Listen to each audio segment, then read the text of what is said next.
मनुष्य तभी पूर्ण हो सकता है जब वह अपने छोटे से अस्तित्व को विराट अस्तित्व का अंग बना ले।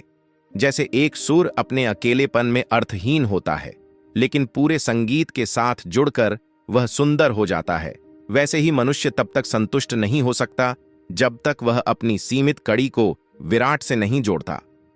संगीत की एक अकेली लहर का कोई अर्थ नहीं, लेकिन पूरी धुन में वह सामंजस्य पैदा करती है। उसी तरह जब मनुष्य अपनी छोटी सत्ता को विराट सत्ता में विलीन कर देता है, तब जीवन में वास्तविक सुंदरता और सामंजस्य आता है। जब मनुष्य का छोटा मैं खुलने लगता है और वह विराट चेतना में समा जाता है, तब वह संपूर्ण और शांत हो जाता है। मनुष्य के भीतर दिव्यता और परम सत्ता बहुत निकट है।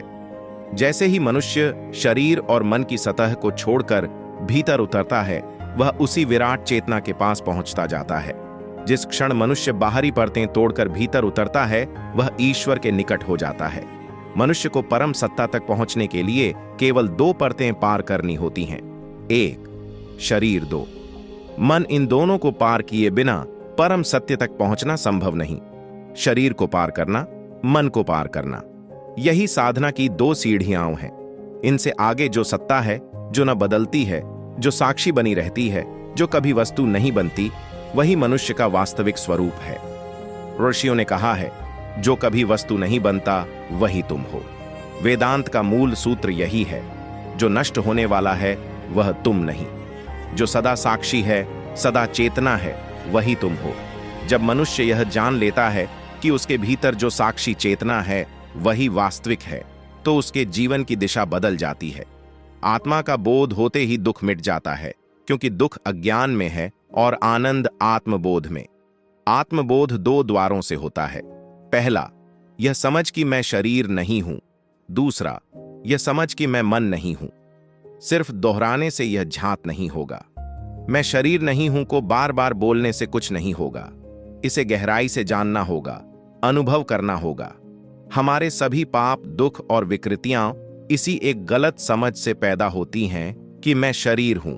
जो व्यक्ति इस भ्रम में जीता है कि वह केवल शरीर है, वह अनिवार्य रूप से दुखी होगा। जिस क्षण वह समझ लेता है कि शरीर बदलता है, मन बदलता है, लेकिन चेतना नहीं बदलती, उसी क्षण सत्य का द्वार खुलता है। एक संत के पास कोई व्यक्ति गया और पूछने लगा कि क्या उनके मन में कोई बुरे विचार नहीं उठते। संत ने कहा, इससे पहले एक बात याद रखो, कल जब सूर्य डूबेगा तुम भी डूब जाओगे। 7 दिन बाद तुम्हें मृत्यु आएगी। यह सुनकर वह व्यक्ति तुरंत बदल गया। वह झगड़े छोड़ने लगा, सबसे क्षमा मांगने लगा और अगले 7 दिनों में सारे विकार उससे दूर हो गए।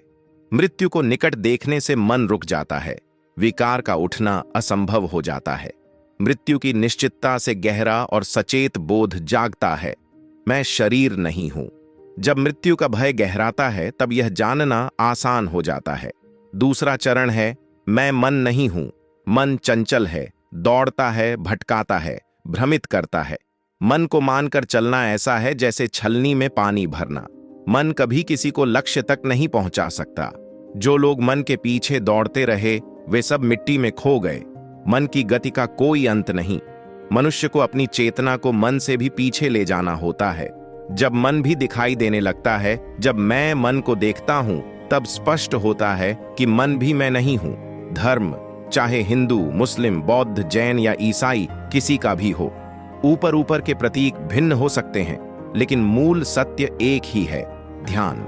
ध्यान का अर्थ है मन से लड़ना नहीं, उसे दबाना नहीं, बल्कि अपने भीतर उस साक्षी तक पहुंचना जो मन को भी देख रही है। जब यह साक्षी प्रकट होती है तो मनुष्य जानता है, मैं शरीर नहीं हूं, मैं मन नहीं हूं, मैं कुछ और हूं, शाश्वत चेतना। यही वह बोध है जो मुक्त करता है।